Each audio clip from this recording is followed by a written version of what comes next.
Hi. Hi. Thanks for being with us Thank today. you for having me. I have to tell you guys that this lady in front of you has been in two of the biggest, or I should say would be biggest since it hasn't opened yet, superhero comic book movies ever, The Wolverine and now Batman versus Superman. So Yeah, I know, it's crazy. how did you wind up doing this one? Well, this is my the first movie that I did was the Wolverine that we were just talking about the backstage, and this was my second movie, and it was great because Zack Snyder, the director, watched my Wolverine movie in a theater, and he walked out and he said, "I want her for my movie," and that's how I got this movie, and it was not that great for my first time acting experience for the Wolverine, I have to say. But he still liked me, and I got, another big, great movie. So I was like, this is great. That's like the kind of story that never happens, basically. I know, yes. Normally it's like 500 actresses auditioned and, they got called back and then 6 months later. Well, I'm doing that for other stuff, but this was just super lucky. Yeah. And I know you can't say anything about it. We all know. But what can you say about the experience of working with Zach and Jesse? Because you play Lex Luthor's bodyguard/assistant.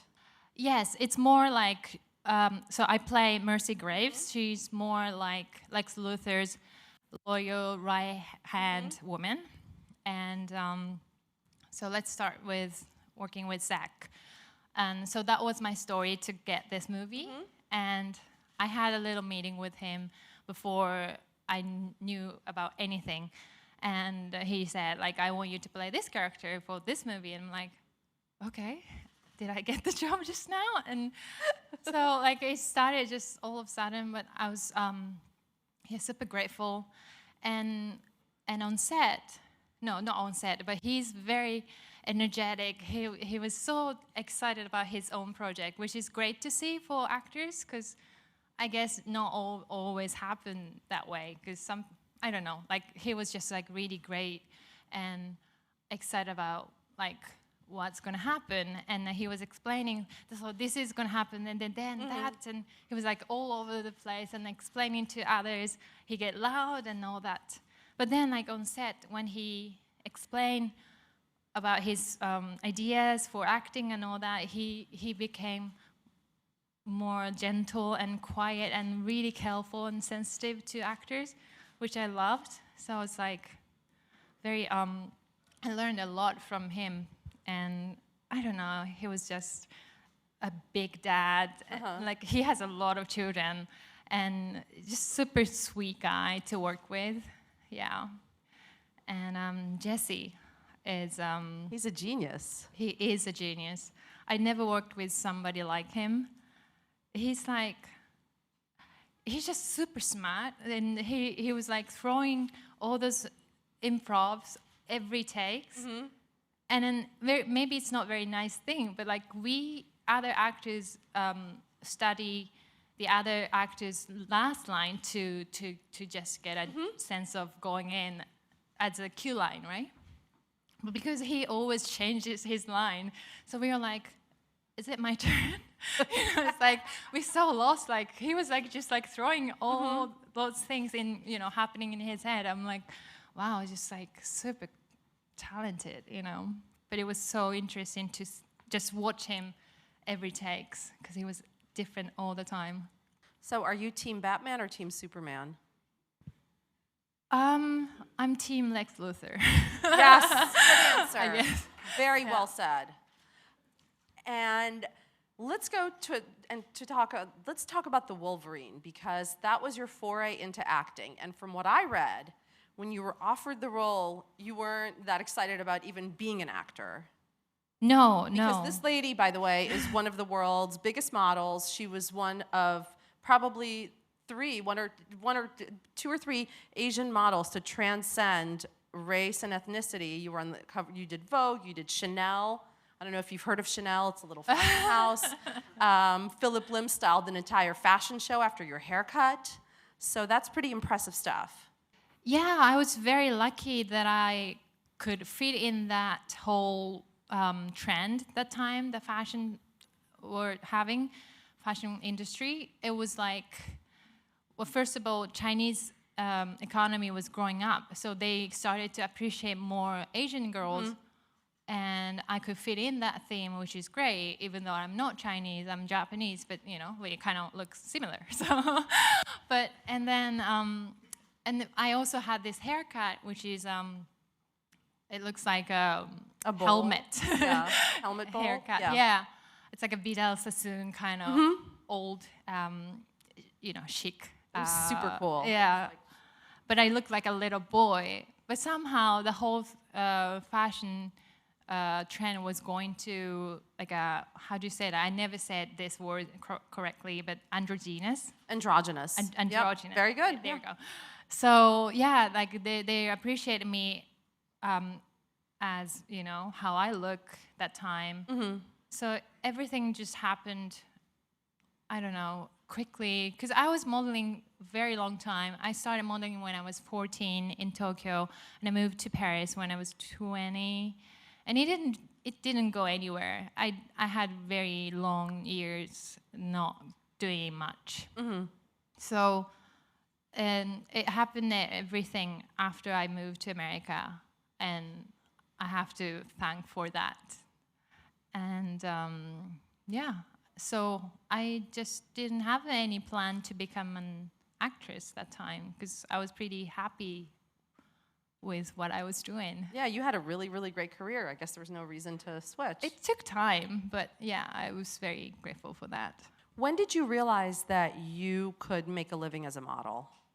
Well, when I was 14, I was living in Tokyo, and I'm very tall for a Japanese girl, as you can see, and I was totally like standing out from other kids, and other kids were just being mean, like pointing at my, you know, and they're like, "Oh, you're so different, and you're ugly, and you're never gonna find a boyfriend," and they're really mean, you know, kids. Kids are horrible. Oh yes. So I was having a hard time understanding myself, appreciating myself. And then I was like, okay, I was very bad at sports. That would have been a good excuse to be told, but I wasn't. So then I was like, okay, how can I like myself? How can I appreciate myself? Then I was like, maybe a model. Model should be tall and skinny.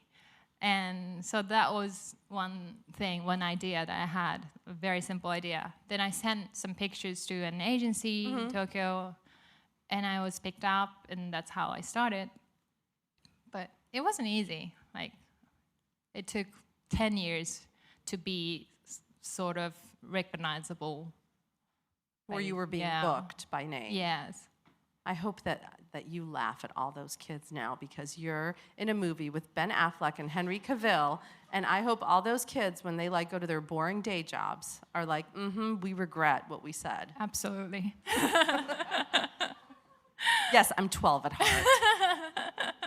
And what was, for you, making the transition from modeling to acting, especially going into such a huge, huge, huge movie, what was that like? I think I was lucky that I wasn't so educated or aware of what was happening. Because if I was aware of how big deal that I was dealing with, then I would be freaked out. But I had no idea how big this thing was. So I was just like, oh, cool, you know, like working with Hugh Jackman, great, you know. But I started to realize later on, of course, but it was good that I was pretty ignorant in a sense. Yeah. I mean, so, and they expanded the part for you, because I read that initially it was a very small supporting role, and the director liked you so much that they blew it out for you. For Wolverine, or? Well, I mean, you were the female lead in the movie. Yeah, I don't know how much he changed after he met me. I haven't heard that story yet. I mean, I don't know that part. But yeah, I think I somehow could deliver to this character another layer than the director or other people were planning to have. So, I don't know. And what did you take away from working with Hugh? who is so unpleasant and so ugly. It was very hard. I know. I really hope. I mean, I hope you went home and cried every night. No, but I cried. I cried when I got home. I remember I was working on that movie for 5 months, and when I finished, I didn't really realize what happened. But I remember when I went back to, I think that time I went back to Japan, and the first night I was sleeping in my bed, I started to cry so hard. But I didn't cry on set when everybody wrapped. But I realized that time that it was over. And I was so sad because it was just the most amazing days ever happened in my life. And he was just, I don't know, I cannot even explain. He was just so amazing. And I learned so much from him, especially, of course, as an amazing actor, but he's just amazing human being. Yeah, he's a good dude. And a dad, he's a great dad, and yeah.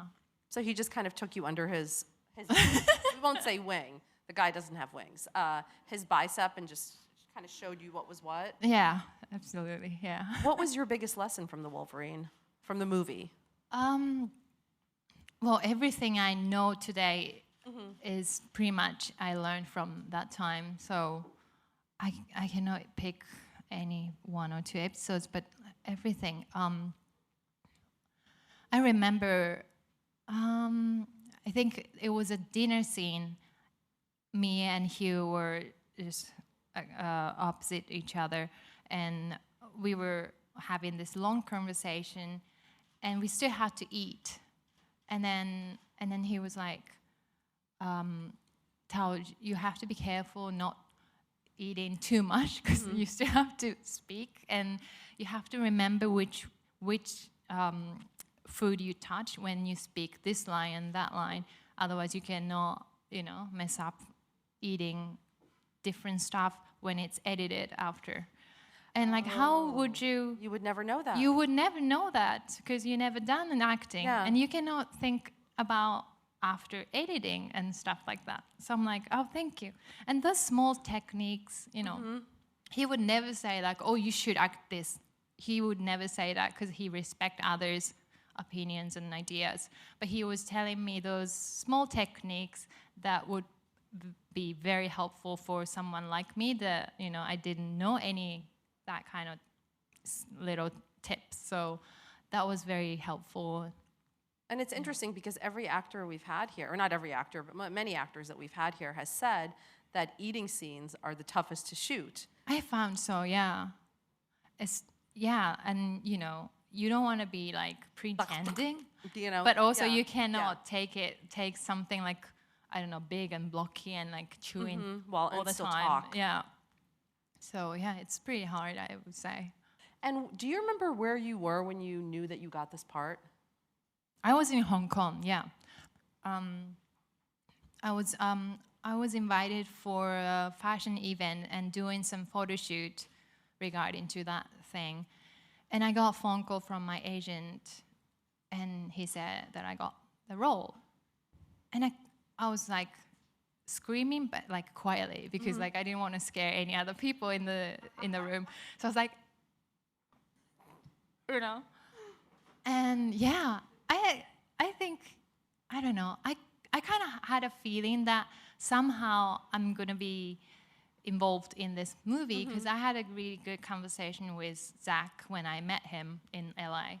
So I was kind of expecting to hear the good news. So I'm like, yes. Yeah. And now, how do you see your acting career unfolding? Well, so far I'm very grateful that I got these two big Hannibal. movies. Oh yes, I was on Hannibal on NBC. I was on Man in High Castle on Amazon show. So it's going very grateful for me that I had a pretty good balance of like being on a superhero blockbuster movie versus more drama, serious stuff on the side. So I'm really grateful for that. I really want to do more stuff, whether if a big budget movie or small independent movie, or maybe one day I want to be on stage if I'm ready, when I'm ready. I don't know, I want to try everything. And what did you take away from that? It's like I want to ask you everything about this movie, but it's so hard because we can't, I don't want Zach calling you all angry afterwards. That would be very bad. No. But what did you take away from this experience? I think the most remarkable experience was to work with Jesse. He was just like extraordinary. And I'm not ready to be that ballsy like him. Like, just like being free and like throwing any lines that he just like thinks in his head. But that was like the biggest shock to me. Like, I'm like, wow, like there is somebody like him in this, movie industry, can be so free and creative and, inspiring. So that was something I really appreciate today that I learned. And I have to say, we're all kind of obsessed with your Instagram because of your adorable cat. Thank you. So we need to talk about your cat because I have a one-eyed cat, so I've become a crazy cat lady in the past several months. Do you travel with your cat? I wish I could. That's the thing. Like, I'm such a big cat lover. You can't go on sets with you? Would you? I mean, that's heartbreaking. Yeah, but I have good friends who can look after her, and she's pretty easy with pretty much everybody. So I'm lucky. But I know, like, it's tough when I go away. I miss her so much. But yeah, I have tons of her pictures on my phone, so I just like go back and I'm like, oh. Aww. Yeah. And does she fully, like, when you come back, does she go crazy? Not really. Well, that's okay. cats, It's good to know that we're in the same situation. No, but any cats.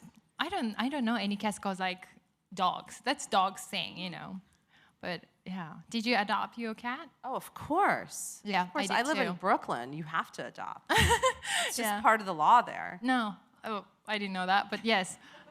No, I appreciate people adopting animals No, I rather agree. than I agree. Pain. Because especially cats, like there's so many There stories. are and so they many need- babies needs help, so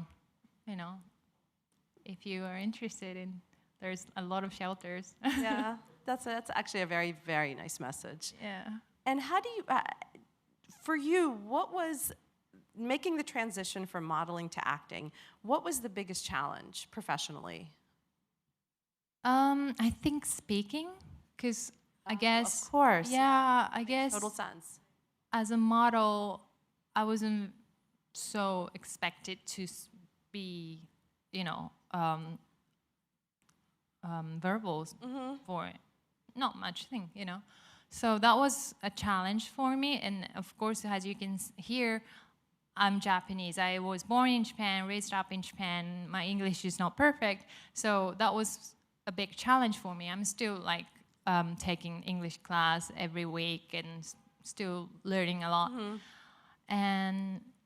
But acting was something I was doing as a model too, meaning like when I was on a photo shoot set, I was transforming to somebody, not someone like me, and someone like, I don't know, like they normally have a story behind the pictures, and they say like, let's say you're doing this role today, and this woman is, I don't know, strong or mean or sassy or sensitive, whatever.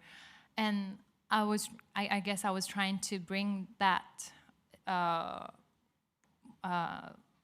emotion or expression into the still picture, which is difficult, more difficult in a way than acting in motions.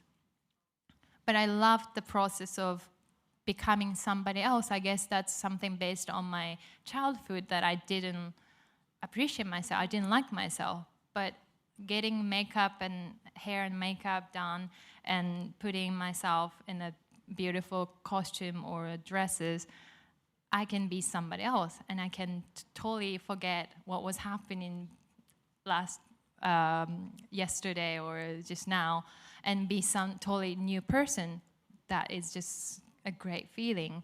And I guess I was used to do that. So being somebody else or acting somebody else wasn't so new or difficult to me. That seems to be like a logical extension of what you're doing.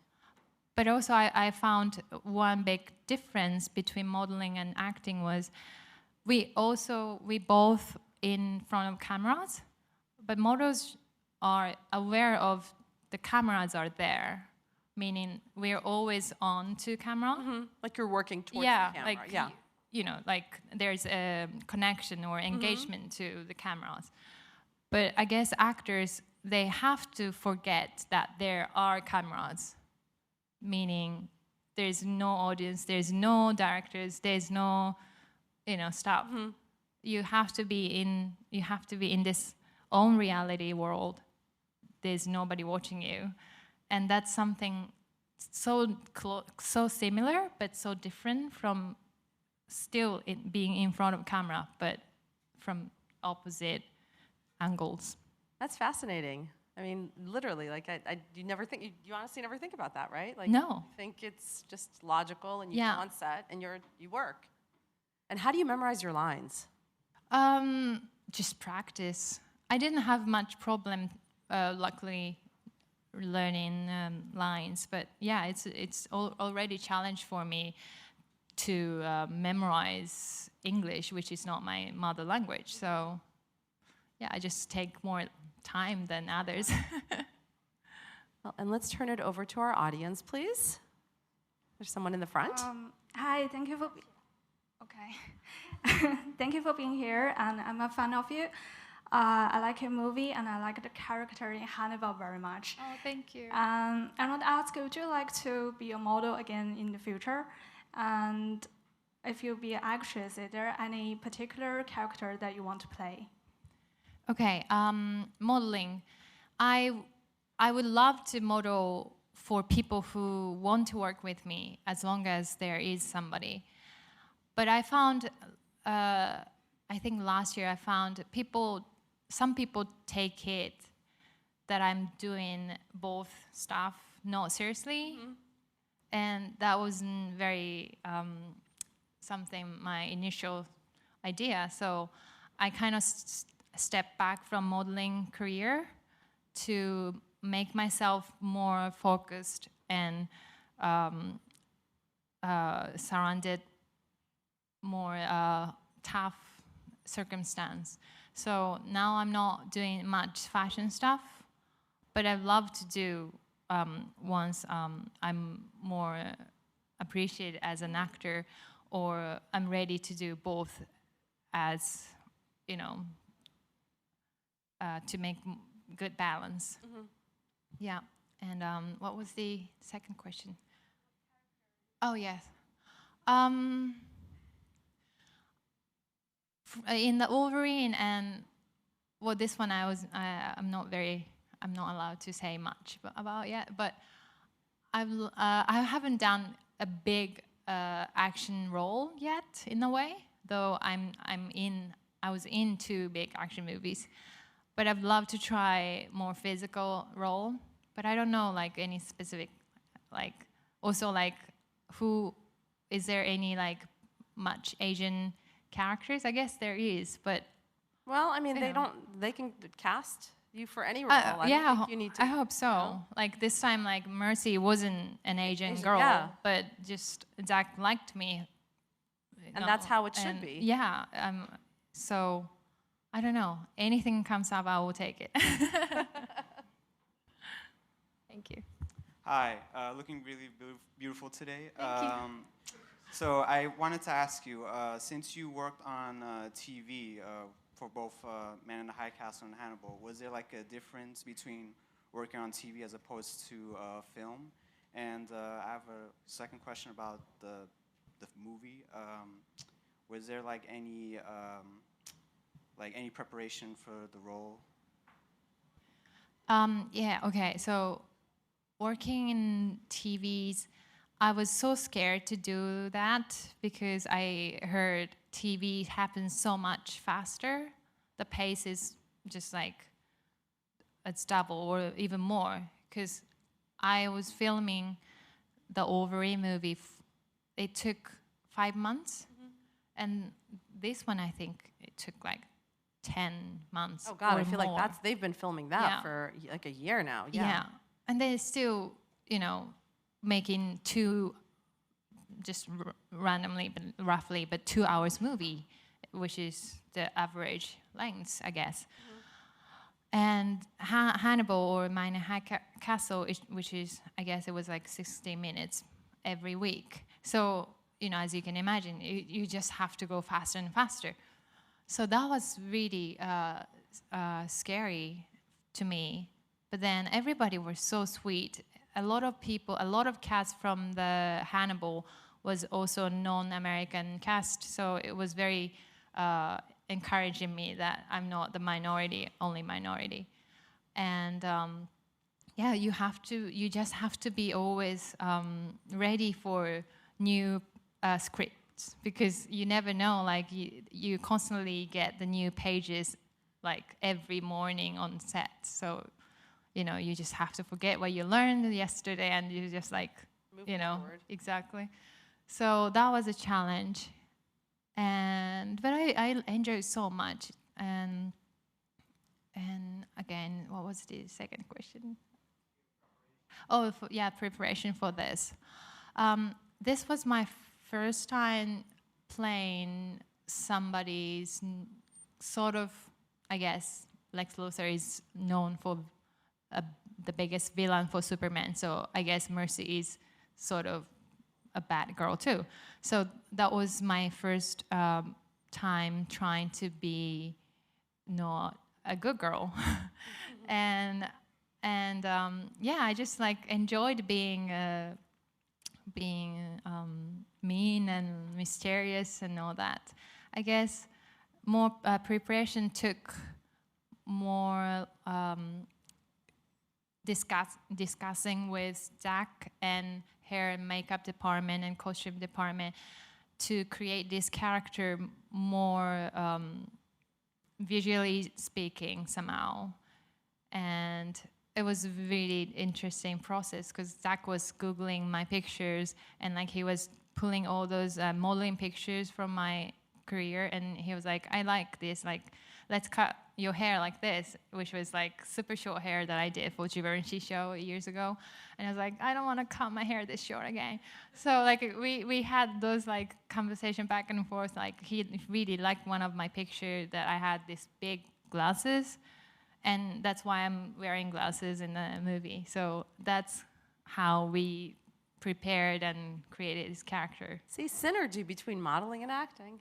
Oh, Yes. it's a good thing. And this is our last question, please. Hi, I want to ask you, what advice do you have for young girls who are insecure about their physical appearance and are being bullied? Oh, yes. So I was one of that girl, didn't appreciate myself. Really, I had very tough years when I was maybe 13 to 15, something like that. I was like crying every night, that getting those like mean words from other kids. But I just had to find the right place that I belong. Now I can see that I was in the wrong place. And there is somewhere that you can really connect and belong and be yourself. So I would say my advice would be just like, it's not always easy to find another place to go, but you can believe in that there is somewhere, somebody who can really connect to you and believe in you. And I think that will come one day. So just be strong. That's great. And Batman versus Superman opens March 25th. We can't wait to see it with all the rest of you. So thank you so much for being here. Thank you so much. Thank you.